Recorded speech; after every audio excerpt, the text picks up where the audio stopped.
한 남자가 들판에서 잠을 자고 있습니다.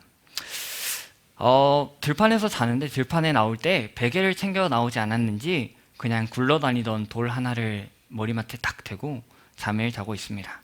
이렇게 돌을 베고도 잠에 편히 들 수 있을 만큼 피곤했던 것 같습니다. 이 사람이 도대체 무슨 꿈을 꾸고 있는 것인지 입꼬리는 이렇게 올라가 있고 입은 뭔가를 보고 있는 것처럼 쫙 벌어져 있습니다. 이렇게 있습니다. 이 남자의 이름은 야곱입니다. 야곱은 왜 여기서 혼자 잠을 자고 또 왜 여기서 입을 벌리면서 헤헤 웃으면서 꿈을 꾸고 있을까요? 이야기는 오래전으로 돌아갑니다. 야곱은 여러 가지 문제로 형을 피곤하게 하고 또한 분노하게 했던 동생입니다. 야곱에게는 쌍둥이 형이 있었죠. 그 야곱은 쌍둥이 형의 발목을 잡고 태어났습니다. 이후에는 형의 배고픔과 피곤함을 이용해서 붉은 죽 한 그릇으로 형의 장자권을 샀습니다. 게다가 그는 자신의 아버지까지 속였죠. 그래서 형이 마땅히 받아야 했던 축복까지도 빼앗아 버렸습니다. 그는 이렇게 속이는 인생을 살고 있었습니다. 그의 쌍둥이 형은 얼마나 분노가 가득했을까요? 여러분이라면 어떻겠습니까? 우리가 여러분 드라마 좋아하시나요? 여러분은 성경밖에 안 읽으시나요? 네, 여러분 드라마를 보시면 이 드라마의 주인공 말고 악역이 늘 등장하죠. 막 배신하고 속이고 막 나쁜 짓 하는 그 사람들 보면은 막 이가 막 갈립니다. 아우, 저 사람 왜 저러냐고 대체.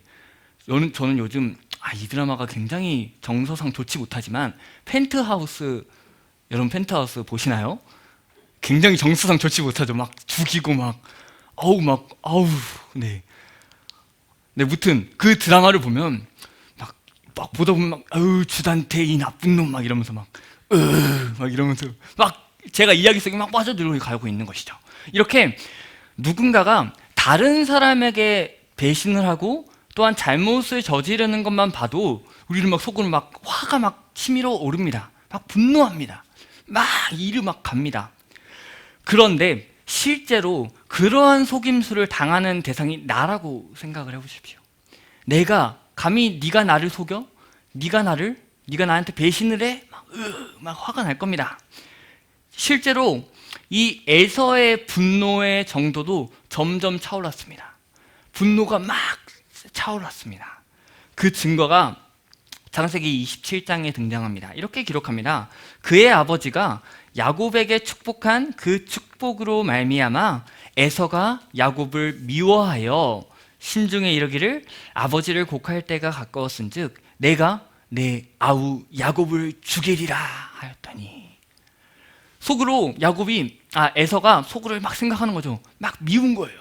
이 야곱놈, 네가 나를 속이는 것도 모자라서 내 아버지를 속여서 내가 받아야 할 축복을 네가 뺏어버리냐. 야곱, 이제 우리 아버지가 돌아가실 때로 되었는데 내가 반드시 얘를 죽이고 말 거야. 이렇게 막 하고 있는 것이죠. 야곱을 미워해서 그를 죽여버리겠다는 그 마음까지 품을 정도였습니다. 얼마나 그런 모습을 자주 보였던지 그의 어머니였던 리브가도 야곱에게 그 이야기를 듣고 야곱에게 하란으로 도망갈 것을 말하고 있습니다. 또한 그 남편에게 말하여서 야곱을 그 하란으로 보내도록 유도하고 있습니다. 그래서 이삭이 실제로 이삭이 야곱을 불러서 축복하고 그를 떠나게 하죠. 명분은 결혼이었습니다. 결혼을 명분으로 보냈지만 사실상 그 중심에는, 그 안에는 형의 분노를 피하게 하려는 어머니 리브가의 계산의 결과였음을 우리는 볼 수 있습니다. 그렇게 야곱은 길을 떠나서 잠을 자고 있는 것이죠. 그가 가야 할 길을 오늘 본문 10절에서는 이렇게 소개하고 있습니다. 제가 읽겠습니다.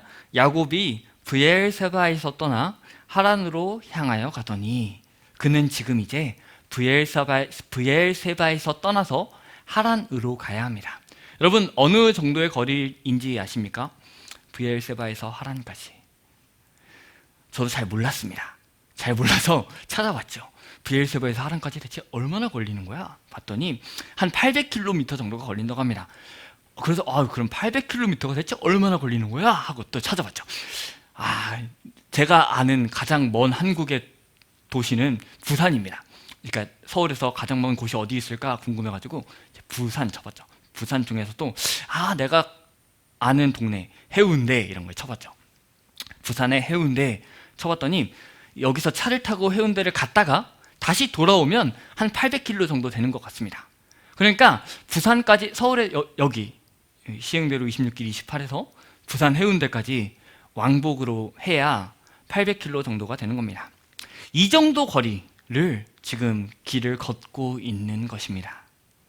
이 거리는 걸어서는 약 한 달 정도 걸린다고 말합니다. 그 먼 길을, 이 800km 되는 거리를 한 달 넘게 걸어가야 하는 이 길을 야곱은 혼자 걸어가고 있습니다. 이렇게 길을 떠난 이후에 약 이틀 정도 지나고 약 80km를 걸은 이후에 루스라고 하는 곳에 도착합니다. 문제는 야곱에게 이렇게 혼자 있고 또 의지할 곳 없는 여행이 처음이었다는 것입니다. 야곱은 지금 이전에 경험하지 못했던 여행을 하고 있는데 그것도 혼자 하고 있습니다. 그의 인생을 다시 한번 돌아볼까요? 그는 좋은 집안에서 자랐습니다. 금수저 집안에서 자랐죠. 할아버지와 아버지가 부자였습니다. 그 덕에 많은 것을 누리는 자녀였죠. 어머니는 자신을 너무나도 사랑했습니다. 그래서 자신에게 유익이 되는 것이라면 막 뭐든 계획해주고 조종해주고 명령해서 다 얻을 수 있도록 도와주었습니다. 형은 어떨까요? 형은 물론 막 속이는 사이였지만 평생 함께 했던 형이었습니다. 지금 야곱은 이렇게 평생을 함께 했던 가족들을 떠났습니다. 평생을 함께 살아왔던 가족들을 떠난 지 이틀째 되는 날, 그는 참으로 큰 외로움 속에 살았을 것입니다. 게다가 그는 지금 익숙하지 않은 상황 가운데 있습니다. 창세기 25장 27절에서는 이 에서와 야곱을 이렇게 소개합니다. 제가 읽어보겠습니다. 그 아이들이 장성함에 에서는 익숙한 사냥꾼이었으므로 들 사람이 되고 야곱은 조용한 사람이었으므로 장막에 거주하니, 지금 에서와 야곱이 굉장히 상반된 모습을 보이고 있음을 우리는 볼 수 있습니다. 들에서 밖에 나가서 사냥하기를 좋아해서 들 사람이 되었던 에서에 비해서 야곱은 조용하고 그냥 집에 있기를 좋아했던 사람이었습니다. 여러분, 그 하나의 예가 또 나타납니다. 바로 그 아버지 이삭이 에서를 축복하기 위해서 별미를 만들어 와라 라고 명령한 그 본문이 있죠. 27장의 본문입니다. 그 말씀을 보니까 에서와 야곱의 이 상반된 모습이 아주 잘 드러나는 것을 우리는 볼 수 있습니다. 27장 5절을 보니까 이렇게 말합니다. 이삭이 그의 아들 에서에게 말할 때에 리브가가 들었더니 에서가 사냥하여 오려고 들로 나가매.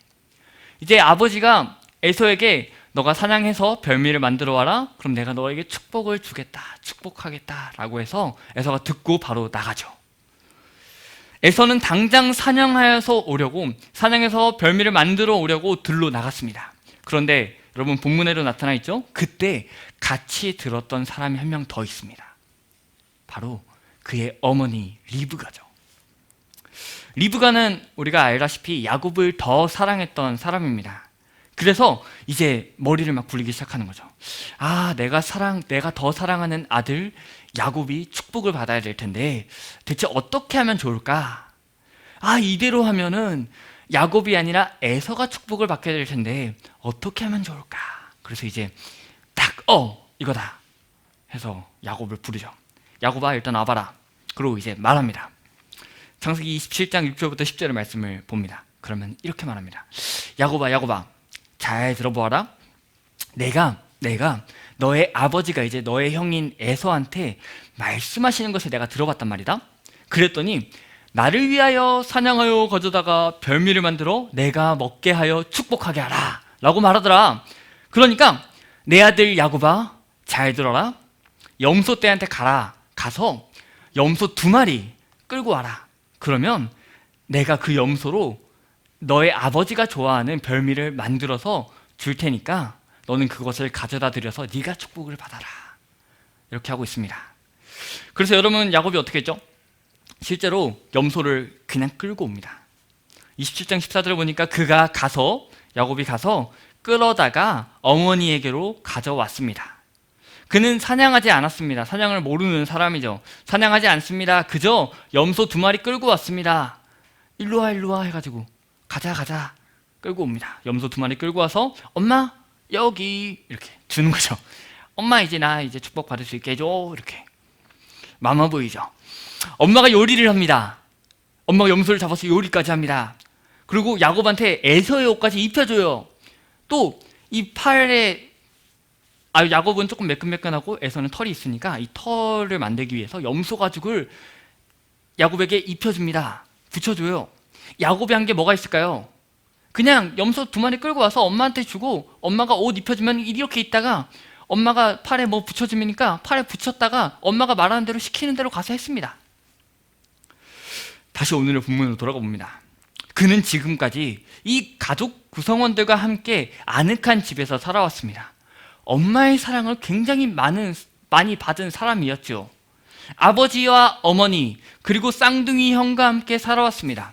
그런데 그러한 야곱이 지금 익숙하고도 아늑한 곳을 떠나 전혀 새로운 상황을 향하여 가고 있습니다.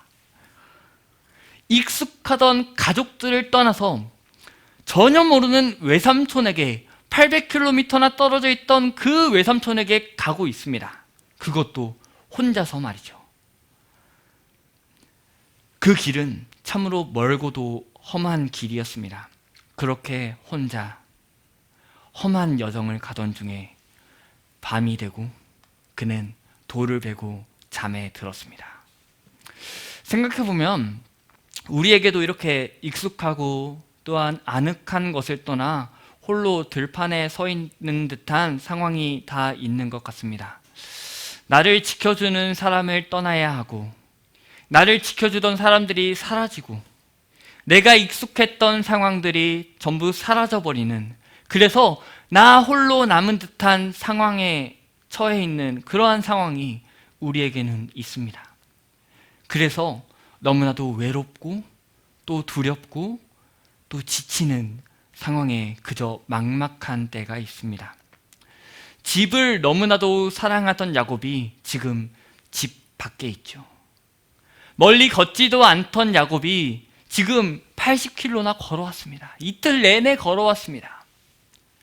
엄마의 사랑 안에서 평안히 잠을 자던 야곱이 지금 길에서 밤중에 돌베개를 베고 자야 하는 상황에 있습니다. 이러한 상황이 우리에게도 나타날 수 있지요. 너무나도 당연하게 여겼던 친구들이 하나둘 멀어지고 늘 있을 것 같았던 내 건강도 점점 좋지 못한 증세가 하나둘 나타나고 평생 나의 통장을 채워줄 것 같았던 직장에서 나와야 할 때, 내가 평생 있을 것 같았던 가정이라는 울타리에서 벗어날 때 우리가 이전에 누렸던 기쁨과 아늑함은 온데간데 없이 사라집니다. 그 외에도 여러분들의 삶을 돌아보면 많은 외로움과 혼자 된 듯한 상황이 있었고 지금도 여전히 그러한 상황, 그러한 감정 속에 살아가실 수 있습니다. 저는 지금 29년, 28년째 살고 있지만 굉장히 어리죠. 네. 이걸 언제 느껴보았을까 한번 생각해 보았습니다. 가정이라는 울타리를 벗어나서 처음 혼자 된 것처럼 느껴질 때가 언제였을까 생각해 보았을 때 이렇게 앞에 주철이가 있지만 군대를 갔을 때였던 것 같습니다. 저는 굉장히 마마보입니다. 네, 엄마의 사랑을 받았던, 엄마가 다 해줬던, 엄마가 먹으라면 먹고 가지 말라 그러면 가지 않고 엄마가 시키는 대로 다 했던 야곱처럼 그랬던 사람입니다. 그런데 그런 아늑한 곳을 떠나서, 저는 군대가 아니죠. 훈련소만 갔다 왔죠. 훈련소만 갔다 왔는데, 훈련소 한 달. 네, 뭐 한 달 뭐, 그쵸. 네, 한 달. 처음 이틀, 하루 이틀, 그때, 내가 분명히 어제까지는 아늑한 이불 속에 누워서, 내 방에 누워서 있었는데, 하룻밤 사이에 나는 지금 여기서 모르는 사람들과 잠도 편하게 들지 못하는 상황 중에 있구나. 내가 편하게 아늑하게 있었던 그 집을 떠나서 전혀 경험하지도 못했고 전혀 상상도 못했던 곳에 있구나. 왜 이 사람들은 나한테 이렇게 화를 내는가? 빨간 모자 쓰고 내가 뭘 했다고 이렇게 혼나고, 막 혼나는 게 익숙하지 않던 나에게 막 혼내고, 막 별것도 아닌 걸 막 엎드려 뻗치라고 그러고, 막 갑자기 막 나 부르고, 왜 나 부르는 거야 대체, 막 이러면서. 여러분에게 이렇게 아늑했던 곳을 떠났던 경험이 한 번쯤은 있을 것입니다. 본문 속의 야곱이 그랬죠. 자신의 익숙하지 않은 상황 속에서, 전에는 경험하지 못했던 고됨과 외로움과 그러한 상황 속에서 돌을 베고 자고 있었습니다. 혼자 말이죠. 그러나 사실 그는 혼자가 아니었습니다. 막 이러면 굉장히, 교회 밖에서 하면 굉장히 무서운 말이죠. 혼자 있는 것 같은데 사실 너 지금 혼자가 아니야 이러면 막 뒤에 막 너 왜 어깨를 봐 이러면 막, 교회 밖에서는 그랬지만 교회 안에서는 그렇지 않죠? 네, 혼자가 아니었습니다. 누워 자는 그는 꿈을 꿉니다. 꿈을 꾸는데 꿈속에서 꼭대기가 하늘 끝까지 닿을 정도로 높은 계단이 있습니다. 그 계단이 그의 눈앞에 펼쳐졌고, 그리고 그 계단에는 하나님의 천사들이 오르내리고 있었습니다. 그리고 그 계단 위에 어떠한 존재가 있었습니다. 하나님이셨죠. 하나님이 야곱을 향하여 말씀하십니다. 야곱아, 나는 여호와다. 너의 할아버지 아브라함과 너의 아버지 이삭을 보살펴준 하나님이다. 네가 누워있는 땅을 내가 너와 너의 자손에게 주겠다. 너의 자손이 땅의 티끌처럼 많아지고 동서남북 사방으로 펼쳐질 것이다. 이 땅 위의 모든 백성이 너와 너의 자손으로 말미암아 복을 받을 것이다. 내가 너와 함께 있어서 네가 어디로 가든지 너를 지켜주며 내가 너를 다시 이 땅으로 데리고 오겠다. 내가 너에게 약속한 것을 다 이루기까지 내가 결코 너를 떠나지 않겠다. 야곱은 혼자 있는 것 같았습니다.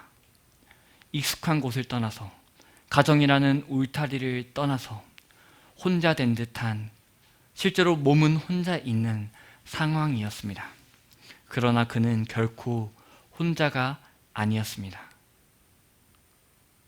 주변에 기댈 곳 하나 없는 것 같았지만 사실 기댈 곳은 가장 가까이에 있었습니다. 야곱의 삶의 시작부터, 엄마의 뱃속에 있을 때부터 하나님은 그를 아셨고 그와 함께 하셨으며, 이곳에, 지금 이 본문에 있는 이곳에 홀로 온 것처럼 보일 때에도 사실 하나님은 그를 이끄셨고 또 앞으로도 함께 하실 것이라고 말씀하십니다. 그리고 야곱은 잠에서 깹니다. 하나님의 말씀을 듣고 잠에서 깹니다. 그리고 이렇게 말합니다. 여호와께서 이곳에 참으로 계셨구나. 그런데 내가 몰랐네. 이곳이 바로 하나님의 집이고 이곳이 하늘의 문이구나. 하나님을 만날 수 있는 바로 그곳이구나 라는 것을 깨달았습니다. 익숙했던 집을 떠나서 혼자 되었을 때에, 혼자 그 먼 길을 갈 때에, 이전에 익숙하지 않았던, 이전에 익숙했던 곳을 떠나서 전혀 새로운 상황 속에 왔을 때에 내가 기댈 곳이 하나도 없는 줄 알았는데 사실 하나님이 함께 계셨구나. 하나님이 참으로 여기 계시는구나. 이곳이 바로, 내가 있는 곳이 바로 하나님의 집이구나 라고 말했습니다. 그리고 다시 잠에 들고 아침에 잠 깬 후 그곳에 돌베개로 기둥을 세우고 베델이라는 이름을 지었습니다. 베델이 무엇입니까? 하나님의 집이라는 뜻이죠. 베델, 하나님의 집이라는 뜻입니다. 이곳이 하나님께서 거하시는 하나님의 집이다 라고 선언합니다. 그리고 서원합니다. 그렇게 시간이 흘러 목적지인 라반의 집에 도착합니다. 사랑하는 여러분, 야곱이 홀로 있는 것 같았을 때 사실 그는 혼자가 아니었고 하나님이 함께 계셨습니다. 하나님께서 참으로 그곳에 계셨습니다.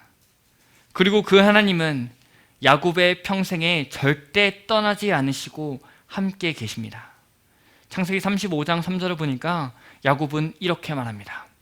우리가 일어나 베델로 올라가자. 내 환난 날에 내게 응답하시며 내가 가는 길에서 나와 함께 하신 하나님께 내가 거기서 제단을 쌓으려 하노라. 하란으로 가던 야곱의 한 달의 여정에서 하나님은 야곱의 환난 중에 응답하셨습니다. 그와 늘 함께 하셨습니다. 익숙한 곳에서 나와서 전에 경험하지 못했던 그 고됨과 외로움과 쓸쓸함과 추움과 피곤함에 살아가던 그 야곱, 나는 지금 기댈 곳이 하나 없다고 생각했던 그 야곱에게 하나님께서 찾아오셨고 자신을 드러내 보이셨고 야곱의 그 부르심에 응답하시고 그와 함께 하셨습니다. 혼자인 줄 알았는데 하나님이 함께였습니다. 야곱의 여정에 함께 하셨던 하나님은 이스라엘의 역사에서 당신의 백성들과 계속 함께 하셨습니다. 출애굽기를 보니까 모세와 이스라엘 백성에게도 함께 하셨음을 우리는 볼 수 있습니다. 그들을 출애굽하게 하시고 광야에서 먹이시고 보호하셨습니다. 그 하나님은 여호수아의 말씀을 보니까 그에게도 나는 너를 떠나지 않을 것이다. 강하고 담대하라. 내가 너를 결코 떠나지 않으리라 라고 말씀하시죠. 너와 함께 할 것이다 라고 말씀하십니다.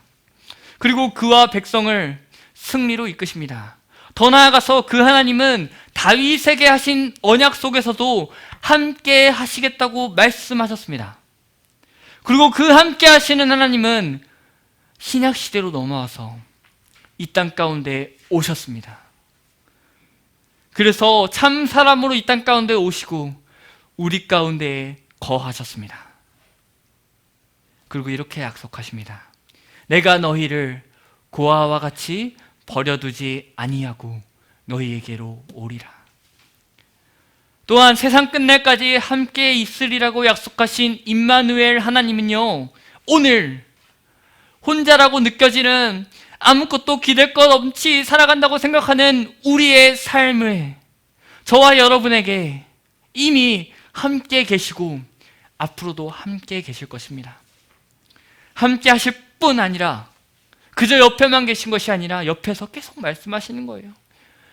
네가 혼자 있는 것이 아니야. 나는 너를 절대 고아와 같이 버려두지 않을 거야. 내가 너와 함께 있을 것이고 네가 어디로 가든지 나는 너를 지켜줄 거야. 저 천국에 이르는 날까지 영원한 하나님 나라, 영원한 나의 나라에 이르는 그 날까지 나는 너를 결코 버리지 않고 너와 함께 있을 거야 라고 말씀하시며 계십니다. 우리 이 약속 붙잡고 살아갑시다. 그렇게 우리는 하나님의 약속을 들으며 하나님과 함께 살아가며 그 안에서 참 만족과 기쁨을 누리며 영원한 하나님 나라를 꿈꾸게 됩니다. 아까 제가 군대 훈련소 이야기를 드렸죠. 그곳에서 저는 한 이틀 동안 전혀 익숙하지 않은 상황 속에서 첫날에는 새벽에 갑자기 깨어서 불침번을 하라고 이렇게 서 있는데 막 어지러운 겁니다. 막 방탄모가 막 머리에 맞지도 않는 것 같고 막 어지러워서 주저앉았다가 앉아있다가 조교한테 걸린 거예요. 그래서 엄살 부리지 말라고, 약한 척하지 말라고, 너 지금 여기 약한 척하지 말라고, 약한 소리 하지도 말라고. 나 진짜 아팠는데 그러던 겁니다. 이렇게 시간이 지나서 밖을 나간다는 것은 행군을 한다는 거죠. 행군을 할 때에 이렇게 산을 보고 또한 옆에 주변을 보았을 때에 그런 말이 써 있었습니다. 기도할 수 있는데 왜 걱정하십니까? 라는 구절이 써 있었던 것이죠. 하나님께서 우리와 함께 하시는데 익숙하지 않은 상황이라고 해서 왜 걱정할까요, 우리가? 사실 하나님은 이전부터 우리와 함께 하셨고 우리에게 가장 익숙한 것은 하나님이신데 말이죠. 우리 함께 하시는 그 하나님을 믿을 때에 우리는 우리의 믿음의 생활을 또한 이 익숙하지 않은 생활을 계속해서 할 수 있는 줄 믿습니다. 우리가 기댈 곳이 하나 없을 때에 그것이 다 떨어진다 할지라도, 그것이 우리를 다 배신한다 할지라도, 익숙했던 곳이 다 사라진다 할지라도 우리 하나님은 결코 우리를 떠나지 않으심을 우리는 기억해야 합니다. 그리고 영원한 하나님 나라에서 우리는 하나님과 함께 사망도 없고 눈물도 없고 아픔도 없고 외로움도 없는 그곳에서 함께 살 것입니다. 지금까지 함께 해오셨고 오늘도 함께 하시며 평생에 함께 하실 하나님을 바라보며 그 우리 주님의 손을 꼭 붙잡고 믿음으로 하루하루 살아가시는 영원한 하나님 나라를 소망하며 우리와 함께 하시는 하나님을 경험하는 그 기쁨을 누리시는 저와 여러분이 되시기를 소망합니다. 이렇게 믿음의 삶을 살아내기로 다짐하시는, 또한 그렇게 살아내려 믿음의 발버둥을 치는 우리를 바라보시며 하나님은 기뻐하시고 우리의 삶 가운데에 참된 행복이 더할 줄 믿습니다.